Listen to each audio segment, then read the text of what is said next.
от лошото състояние на съдебната ни система, както и от публично декларираните от вас намерения за извършване на промени в съдебната власт, ние, гражданите на Република България, провеждаме настоящия мирен протест, с който искаме да изразим несъгласието си и гражданското си възмущение от произвола на определени магистрати в Разград. За нас е неприемливо в местния съд едни и същи магистрати да гледат делата на едни и същи бандити.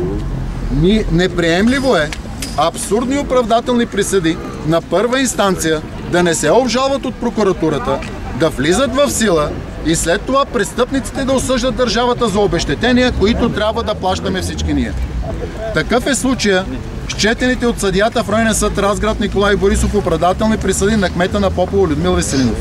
Последната е от 8 ноември тази година. Случаят е известен на обществеността и подобни оправдателни присъди за такива крупни злоупотреби деморализират обществото и затвърждават убеждението за съществуването на две паралелни правни системи от нас. Едната за хората с власт и пари, другата за обикновените граждани. Ние искаме в рамките на вашите правомощия да извършите проверка на действията на съдия Николай Борисов по гледаните от него дела срещу кмета на Попово Людмил Веселинов. Ние искаме да установите причините, поради които всичките оправдателни присъди срещу кмета на Попово влизат в сила в местните съдилища и никога не влизат до Върховния касационен съд в град София. Такава е и четената от Николай Борисов присъда от месец юли миналата година.